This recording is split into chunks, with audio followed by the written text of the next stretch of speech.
esquerda. Aliás, tem uma reportagem hoje também falando sobre a família Bolsonaro. A gente acompanhou nessas últimas eleições o filho mais novo dele, que acabou entrando agora como vereador, que é o Jair Renan, que tirou o Renan na hora de concorrer e foi para a urna como Jair Bolsonaro.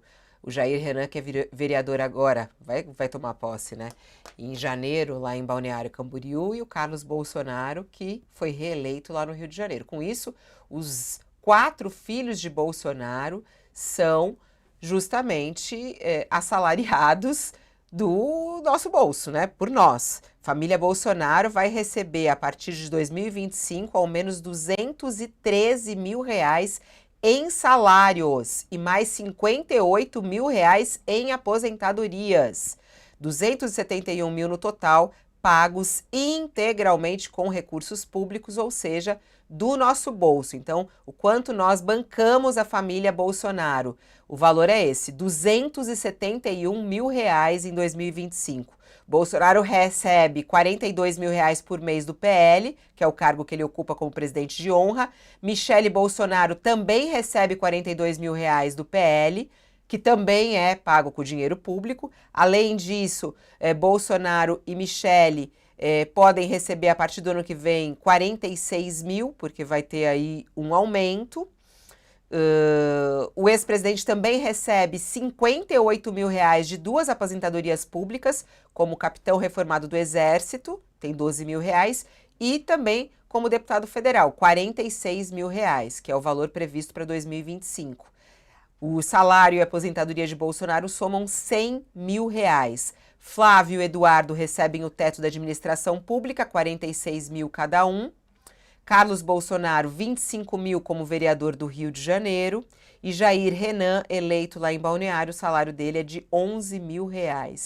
Você sabia, Josias, que a gente bancava tudo isso para a família Bolsonaro? O número é impressionante quando a gente vê aí como um todo, né, o pacote. É impressionante mesmo, 271 mil por mês para a família toda, impressiona, né? Eu costumo dizer, Fabiola, que o custo da família Bolsonaro é a prova do patriotismo do próprio Bolsonaro. O Bolsonaro ama tanto a pátria que ele se casou com a República e foi morar com a família, com a mulher e os filhos, dentro do déficit público. E não é de hoje isso, eles estão morando lá faz muito tempo que o país paga para o Bolsonaro e os filhos, né? E no caso do Bolsonaro, ele vive às custas do contribuinte desde 1973. 1973, que foi quando ele entrou para o Exército, ali como soldado, depois fez as estripulias dele e foi expurgado do Exército, né? Saiu ali pela porta lateral, num arranjo que foi feito no Superior Tribunal Militar, depois que se descobriu que o Bolsonaro tramava explodir até uma adutora no Rio de Janeiro, Guandu. Havia croquis, aí fizeram perícia dos croquis, havia pareceres corroborando a autoria dos croquis e providenciou-se um outro parecer que colocava em dúvida, mas ninguém tinha dúvida do caráter encrenqueiro do Bolsonaro, que fazia campanha salarial dentro do quartel. Ele virou um líder sindical dentro do quartel e foi expurgado, não é? Depois se elegeu vereador em 89, deputado em 91, passou lá quase 30 anos mamando nas tetas do contribuinte ali como um deputado que não produziu nada a não ser confusão e chegou à presidência da República. E se formos olhar, Fabiola, um pedaço da família Bolsonaro, o pai e alguns dos seus filhos têm contas a ajustar com o judiciário brasileiro, ornamentam processos judiciais e protelam esses processos com recursos que não enfrentam o mérito, mas apenas apresentam questões processuais, de tal sorte que aquilo ou vá para o arquivo ou se encaminhe para a prescrição. E estamos nós a financiar esta família, que é bem paga e impune. A família Bolsonaro é impune e bem paga.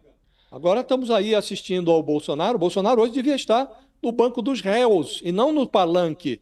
Mas ele está no palanque, porque a Procuradoria-Geral da República faz um cálculo de conveniência política e conclui que não há motivo para tumultuar o processo eleitoral com denúncias contra o Bolsonaro ao Supremo Tribunal Federal. Vamos esperar passar o primeiro turno, agora espera também o segundo turno, e lá na frente a gente formula as denúncias, que já estão lá, algumas delas já com indiciamento até, aguardando o procurador, a boa vontade do procurador-geral Paulo Gonet. A Polícia Federal também pisou no freio em relação ao inquérito que investiga a tentativa de golpe comandado, estrelado, protagonizado pelo Bolsonaro. Não, vamos esperar para depois da eleição. Esse processo está praticamente pronto, está ali na bica de chegar também a Procuradoria. Parece que eles pisaram no freio para não constranger ainda mais o Paulo Gonet, que teria que dar novas explicações. Por que não denuncia? Não, vamos esperar o fim das eleições. Então, isso também é vergonhoso, tão vergonhoso quanto essa remuneração a uma família tão precária, que o contribuinte tenha que sustentar esta família com fundo eleitoral, com salários de legislativos. Agora se elegeu lá mais um zero à esquerda da família Bolsonaro, é o 04 da família Bolsonaro, que é o Jair Renan, sem uma palavra, foi proibido de falar, e o eleitor credenciou esta ilegitimidade com um mandato de vereador. Então, mais triste do que os 271 mil por mês que o contribuinte paga para financiar uma família tão precária, Fabiola, que nunca produziu um palito de fósforo no país, mais triste do que isso é o fato de que essa família, tão bem remunerada, permanece impune, mesmo tendo tantos crimes cometidos na sua órbita, no patriarca e dos filhos. Então, é triste, é triste. O que se espera é que o judiciário, em algum momento, Fabiola, diga o que pensa sobre esses assalariados do déficit público. É preciso que o judiciário se pronuncie sobre o Jair Bolsonaro, sobre o Carlos Bolsonaro, que há uma contestação, há um pedido de arquivamento da rachadinha do Carlos Bolsonaro lá na Câmara de Vereadores do Rio de Janeiro.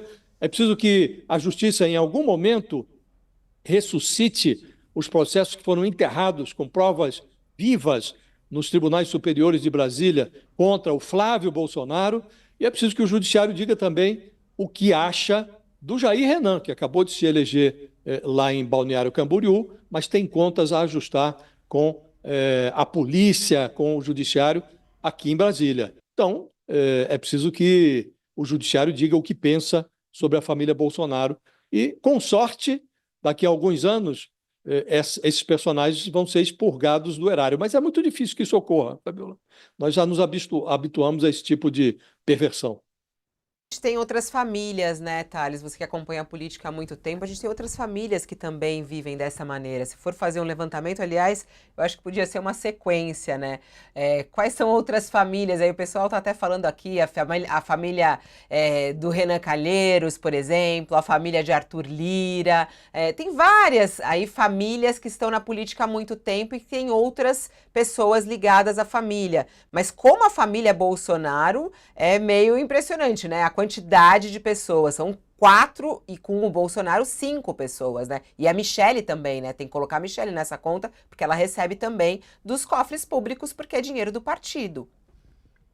Pois é, como disse, o problema é que o bolsonarismo fez escola, né? Então você tem essa garotada aí, esses meninos aí do Nicolas, etc., que todos eles não trabalham e estão vivendo às custas da política dos cofres públicos. Já o caso da família Bolsonaro é mais grave, porque não é só essa mensalidade. Esse salário mensal que eles ganham não explica direito tanto patrimônio. Você, por exemplo, o caso do Flávio Bolsonaro. O Flávio Bolsonaro tinha uma loja lá de chocolate na zona sul do Rio de Janeiro que faturava o ano inteiro mais ou menos o que uma loja de chocolate fatura na Páscoa. Ou seja, ela tinha Páscoa o ano inteiro. Ele comprou uma casa, uma mansão aqui em Brasília com dinheirão. É complicado. E todos eles com processos. O Carlos Bolsonaro tem investigação sobre rachadinha, eles conseguem fazer a coisa demorar. O Flávio Bolsonaro também teve processo sobre rachadinha, que foi arquivado por um motivo ou por outro, mas que não se completou, e que agora tem ações pedindo a volta da recuperação dessas investigações. Quer dizer, todos eles, o Jair Renan também a mesma coisa, todos eles com problemas, não vivem só desse salário de deputado, de senador, de vereador, ou que seja, não vivem só disso.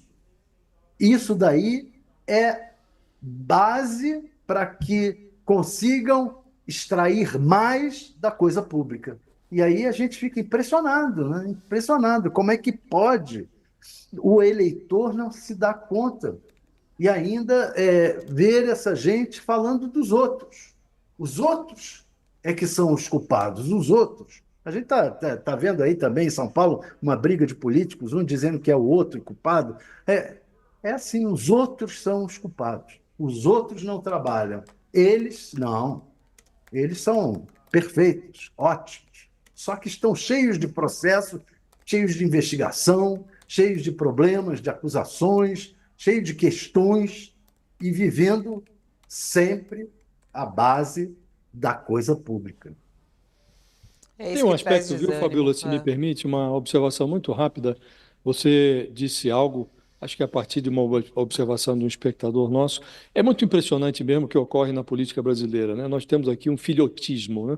Família Barbalho, família Calheiros, família Sarney, agora mesmo está o Arthur Lira preparando um dos seus herdeiros também Família para ingressar na O Collor, política. né? país inteiro, São né? tantas O país famílias, né? Família inteiro. Collor, Família Collor. Então tem um filhotismo na política brasileira Gomes. e Vai vindo os isso nomes aqui. Família Gomes.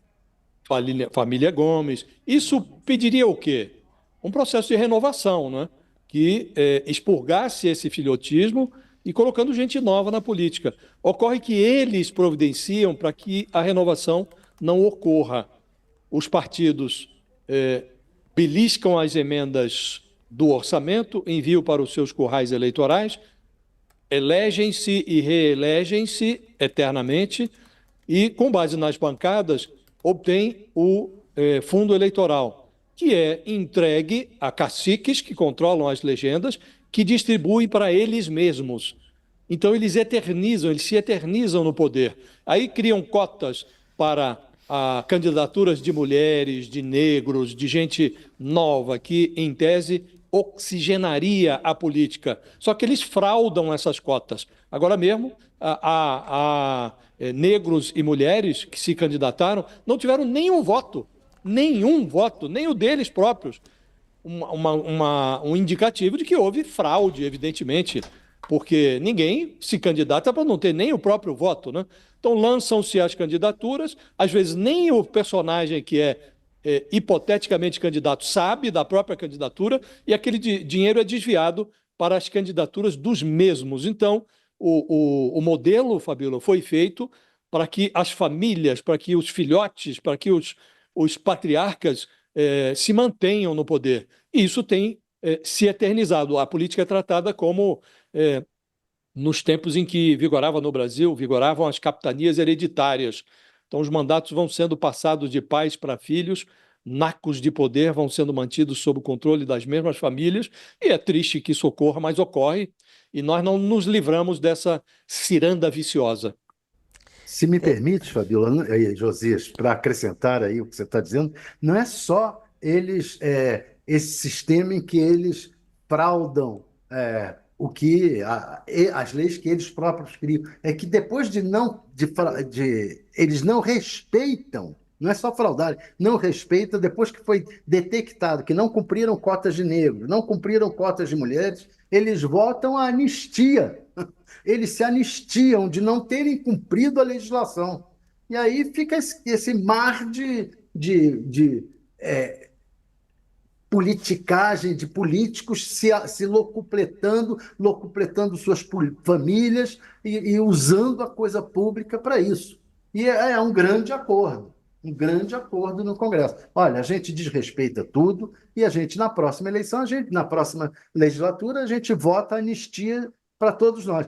Agora estão inventando até anistia para golpe de Estado, né?